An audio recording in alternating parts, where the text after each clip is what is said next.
Thank you. Appreciate everybody that's gathered here this evening. It's an important time for the county. I really appreciate being elected to serve as your sheriff for the past 2 terms. This is a responsibility I take very seriously. Your safety is my priority. But most of all, I want to take the time to thank you for being able to gather to help us to look at our county, make sure that both of us are doing the right job. When we get in, we have to be elected into office to serve the people.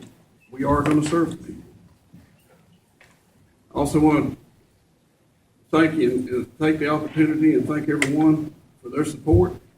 And I ask for your support and for your vote. Thank you.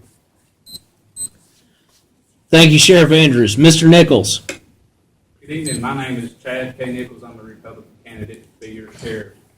Take a minute to kind of tell you a bit about me. I'm married to Dr. Jamie Nichols, who is a school teacher here in our school system. I have a 5-year-old daughter, Jocelyn Nichols. Started my law enforcement career here in Rabun County in 1998 at the Sheriff's Department, working in the jail, worked my way up in the Sheriff's Department up to the patrol sergeant. And in 2009, I was offered a position, Clayton Police, and I worked there until I ran last time. After the last election, I knew I needed to grow professionally, so I talked it over with my family, and there was just no options locally. So I applied at the city of Baldwin and was hired the assistant chief, and a month and a half later, I was promoted to chief. And I put in a lot of work in the 2 years there. And recently, at the 2-year mark, just applied for our agency to be state certification, state certified. So I ask for your vote on May 24th. Thank you, Mr. Nichols. We'll now begin the questions with Cricket Werkheiser. This is going to be a question. This thing doesn't work. This is going to be a question for both candidates. What is your law enforcement experience, and how has that prepared you to serve as sheriff of Rabun County? Sheriff Andrews. Okay. I attended the police academy in 1994.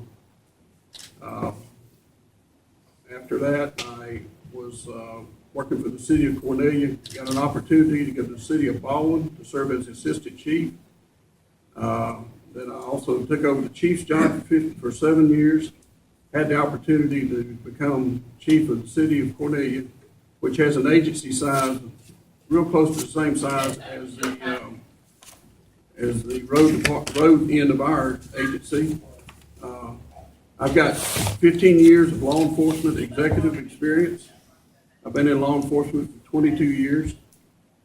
But prior to that, I was in business for myself for 16 years, so I have management experience there as well. Thank you, Sheriff Andrews. Mr. Nichols. My law enforcement career, like I said a minute ago, started out in 1998 here at the Sheriff's Department, where I worked in the jail and pretty much have worked in almost every division within the Sheriff's Department. So I have the experience of actually working below a sheriff level. So, I've served papers, I've took people to jail for DUI, I've worked security in the courtroom. So I have that working experience from the Sheriff's Department, and then I've got 2 years on my belt as a chief because I needed that management experience. Those 2 years have been full of a lot of experiences. When I came in at Baldwin, they actually laid off the entire police department, started new, so I've been tasked with rebuilding the police department from the ground up. And I'm proud of what we've done there. Like I said, it's been 2-year anniversary mark. I've applied for our agency to be state certified, so I feel like I've got the necessary experience. Thank you, Mr. Nichols. Clark. This question is for both candidates. Within the current school year, the Sheriff's Office responded to a bomb threat at Rabun County High School. Given the increased threats to schools nationwide, what do you believe is the Sheriff's Office responsibility in ensuring the safety of Rabun County students? Mr. Nichols.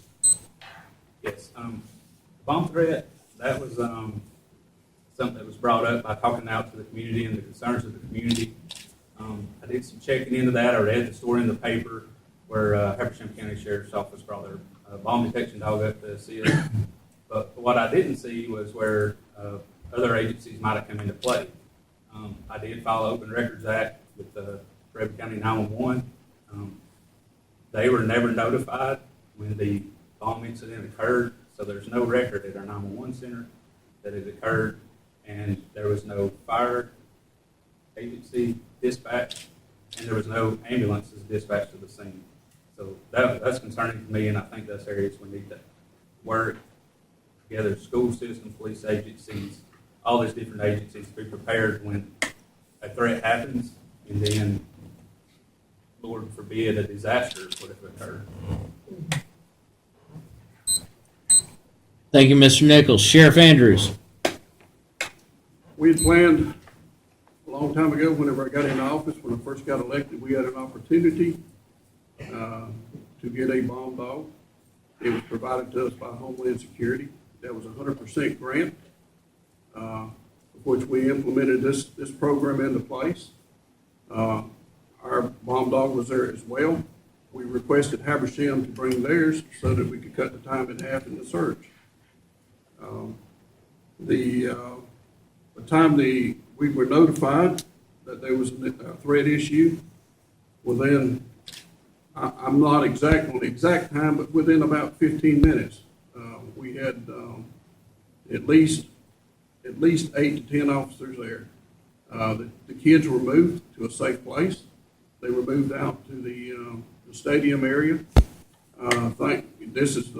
Thanks to our school board for their pre-planning.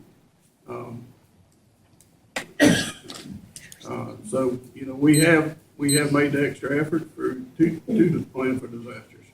Thank you, Sheriff Andrews. Ms. Werkheiser. This question is for Sheriff Andrews. What programs have you implemented that you believe have had the most impact in Rabun County? One of the biggest ones is, I think, our Citizens Academy we have put in place. This is to educate our citizens to how the judicial system works. And we bring every agency in. We bring in the police departments. We invite them to come speak. We bring the coroner in. We bring the Superior Court judge, our judges, our district attorney's office. We also bring in our magistrate court and our probate court. And it's to help us to understand how the judicial system works. That way, when you have to serve for jury duty, you can fully understand how everything works. One of our others is our CHAMPS program that we brought in that has been initiated through the Georgia Sheriff's Association. It helps deal with drug abuse or educational and drug abuse, any hazard that could possibly approach a kid. Thank you, Sheriff Andrews. Clerk. Mr. Nichols, this question's for you. What is your number one priority for the Sheriff's Office, and what is the timeline for desired results? The number one priority I see from the grand scheme of things is to first stop the turnover. I mean, the turnover that we have here, like in the last debate, it was almost 90 people left. Well, that's a trickle-down effect. If you're all the time training new people and getting that less experience there, that trickles down to the deputies getting out, maybe making drug cases, to work it to actually move on up to make more drug cases. So I think the new leadership that would, stop the retention and keep our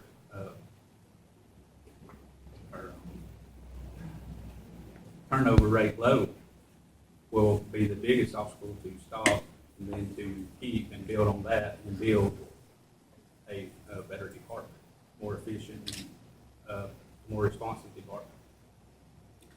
Thank you, Mr. Nichols. Ms. Werkheiser. This is a question for both of you. With almost 90 employees leaving the Sheriff's Department over the past 7 years, what would you do in this next term to reduce the turnover rate? Mr. Nichols. Yes, like I said, almost 90 employees almost the 90 employees has been an issue. And the thing, I'm sorry, what was the question? I got sidetracked. With 90 employees leaving the sheriff's department over the last 7 years, what would you do in this next term to reduce the turnover rate? Okay, I think the main thing is to empower the employees to feel like they're a part of a team, to get them all working together for the betterment of the department and the county. I think the issue of the pay and the benefits is not an issue. I think it comes down to leadership and how the employees feel like they're treated. Just the fact that about a third of those have left since January 1st, that's when the new raise took effect that the county approved countywide. So I think the leadership will fix it, and just empowering employees to feel like they're a part of the team and work towards a common goal. Thank you, Mr. Nichols. Sheriff Andrews. The statement of 90 employees doesn't reflect the fact that 29 of these employees were part-time. Part-time is part-time. It is not figured on a permanent base.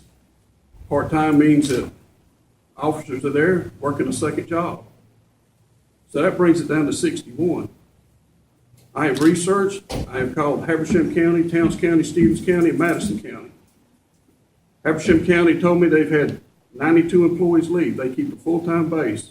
They don't have part-time. Towns County told me 69 people left. They don't have part-time. Stevens County is 108 have left. They don't work part-time. Madison County was 111. So this is an epidemic that is hitting law enforcement all over. This is not just isolated to this area. Thank you, Sheriff Andrews. Clark. This question is for both candidates. Do you believe the sheriff's office is adequately funded? Why or why not? Sheriff Andrews.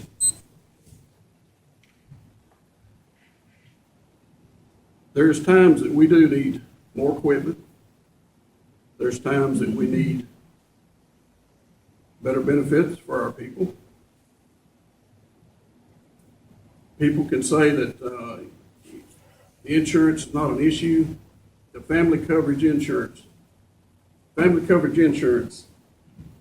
per pay period is $406.49.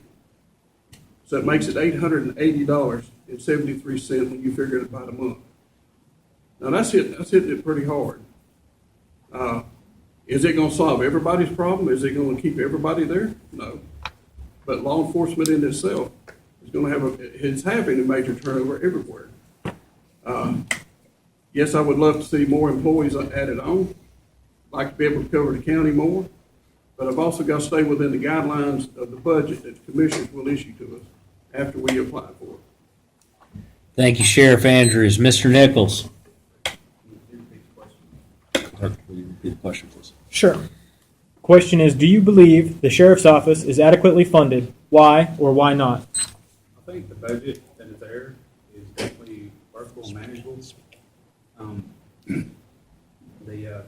I feel like just some restructuring of some of the positions that that I don't feel is necessary. I mean, we have our own style, so I don't think some of the positions I have is necessary. So I would like to see the non-essential ones, or maybe the ones that's overkill, to move to the road, to get more officers on the road, to be more officers out here patrolling. It's only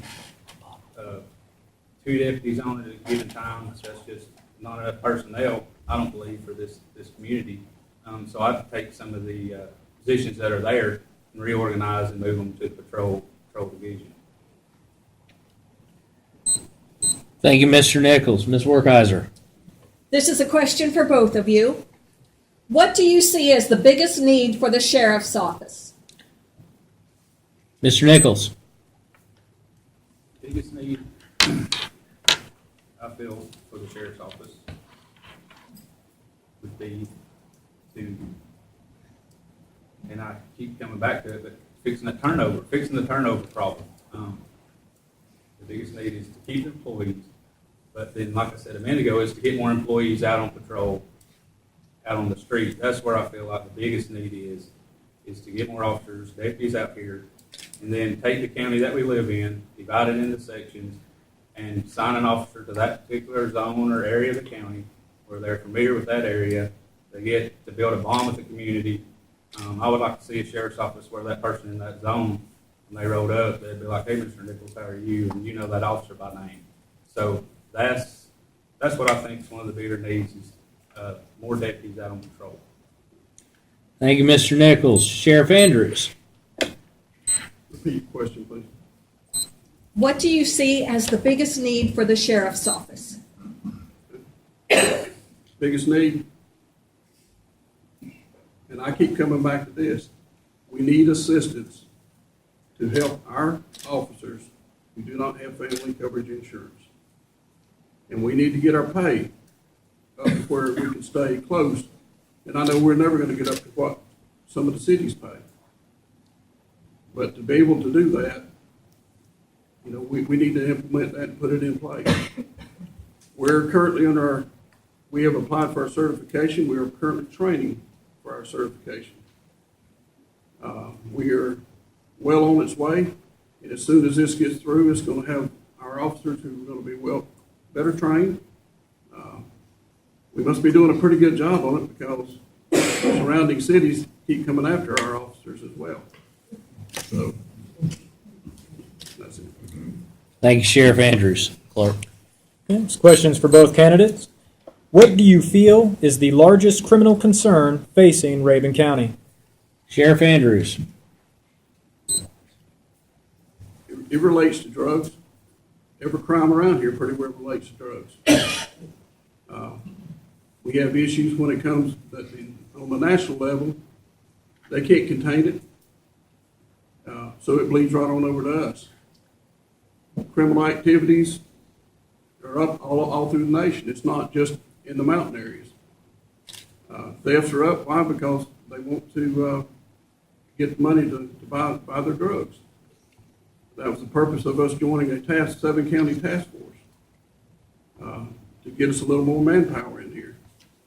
They require a lot of training to get the officers ready to get out to start working this area. Another area is, and it's not really a criminal area, but is mental health. Mental health has caused an increase in some of the crimes. Thank you, Sheriff Andrews.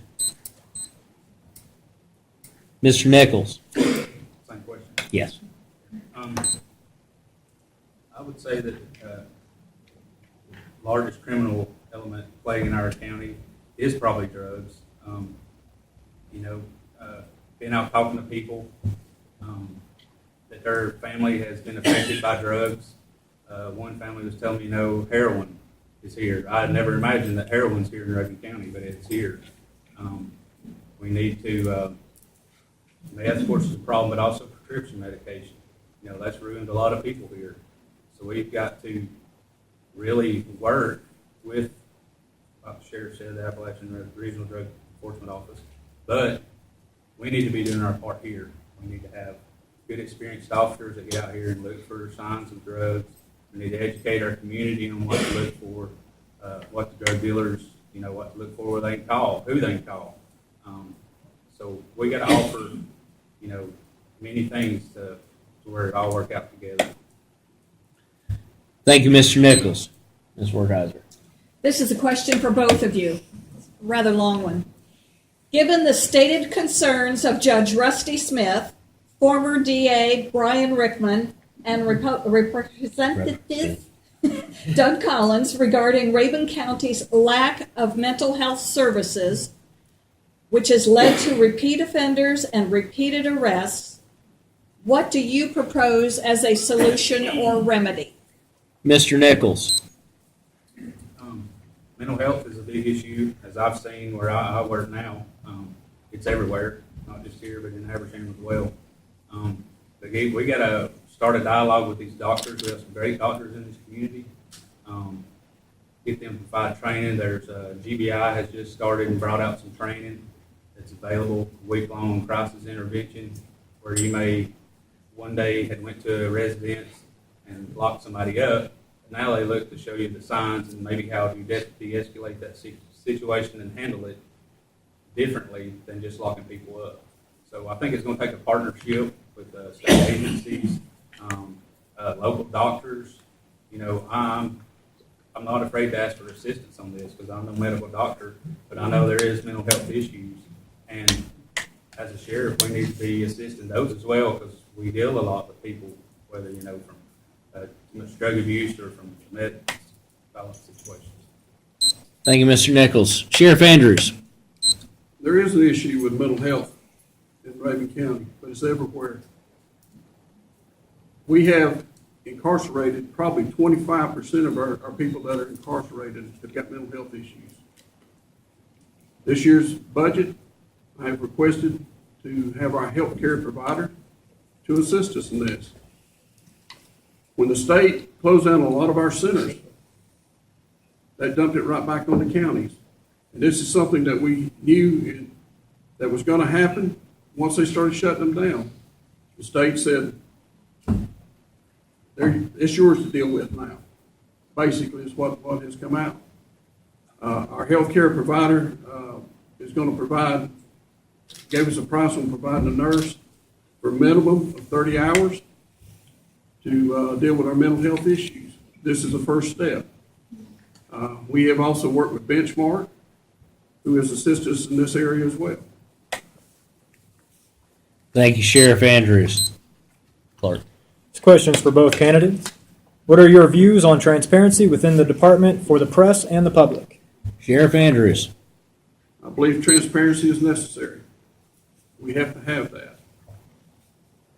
We provide opens records to any of the press or the public, providing we can release certain information. We have guidelines that we have to go by, but we also, if I have a criminal investigation and it involves an officer, after the internal investigation is over with, I bring forth and have the press to look at it because they're entitled to it, the same as anyone else. If there's a criminal investigation on an officer and you want to look and you want to see what has happened, you're entitled to that. We don't hide anything. We deal with social media to try to update, like missing persons or any other crime that we need assistance with. Thank you, Sheriff Andrews. Mr. Nichols. Transparency with the government office, you know, that's a no-brainer. You are transparent with what all you do to the public.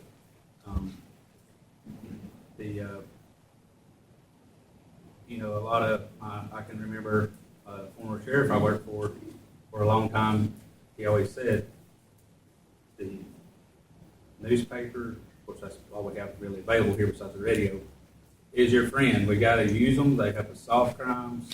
They help us get information out there. But also, when it's bad, he said, when you get into that position, he said, you call them, you give them the heads up, say, let's do a story. And he said, hopefully by the next edition, they've forgotten about it. So that's the way, that's the way I am in Habersham now, whatever. I'm going to put it on the forefront, get the information out there, and, have a great relation with Christina Asante, the editor at Northeast Georgia. Being transparent, no issues here at all. Thank you, Mr. Nichols. Ms. Wertheiser. This is a question for both of you. What is your view of the sheriff's office role in working with the various other law enforcement agencies serving Rabun County? Mr. Nichols. I'm all for it. That should be given as well. We're all out here on the same team, trying to accomplish the same goal, whether it's the sheriff's office assisting the PD or a PD helping assist the sheriff's office. We're all out here for the same common goal, the same common good, and we're all out here for the betterment of our city or our county. So, that should be a given. That's the way. When I worked here in the county, when I was here, that happened. Now at my job here, we all work great together. So, I don't know it really no other way than not getting along and everyone working for the betterment of our community. Thank you, Mr. Nichols. Sheriff Andrews. That's a definite. We have to work close with our local police departments. Any training that we have, we offer it.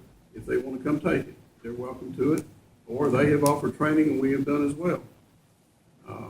We have to respond to each other.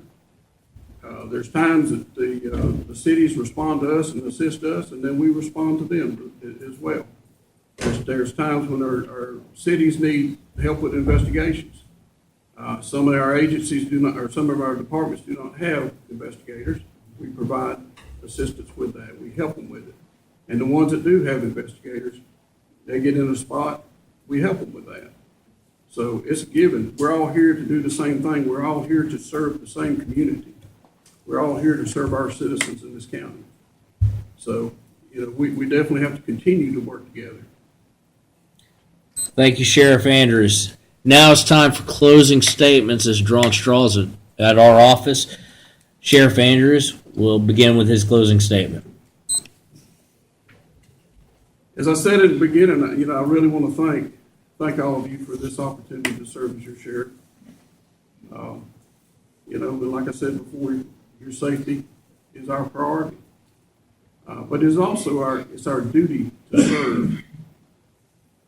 And our office has worked diligently for the past 2 terms to serve this county. I have a trifold that has the programs that we have put into place since I've been in office. And we have served this community and will continue to serve this community. There's some great programs in here. Also, this trifold has my 7-point platform. I keep a copy of this on my desk, of which I look at every day to remind me of the oath that I took and to remind me that I owe this to the people of this county. So I ask for your support and your vote. Thank you very much. Thank you, Sheriff Andrews. Mr. Nichols. I would like to thank the Clayton Tribune for this opportunity to be here and connect with our community. These are nerve-wracking, but they're also good because we can connect and tell how we feel our platform would fit the county the best. I'm going to bring it back to that 90 employees. I think for us to move forward, we got to fix that problem. I think that's leadership. And I think, we've both, I brought up mine the last debate, Sheriff. He countered today, and I just want people to not take our word for it, not take the sheriff's word for it, not take my word for it, but get out and ask these officers out here why they left. There's several in the crowd here tonight. I'm sure they'd be happy to talk to any of you. If not, call one on the phone. But I thank you for this opportunity. I'm excited, and please, I'm asking for your vote on May 24th. Thank you, Mr. Nichols. This concludes the Clayton Tribune's debate for Rabun County Sheriff. We would like to thank Sheriff Andrews and Mr. Nichols for their participation. Special thanks to panelists Cricket Werkheiser and Clark Bird and our live overflowing the room audience and those viewing our live stream at home. There will now be a short 15-minute break with the Clayton Tribune's debate for Rabun County Commission.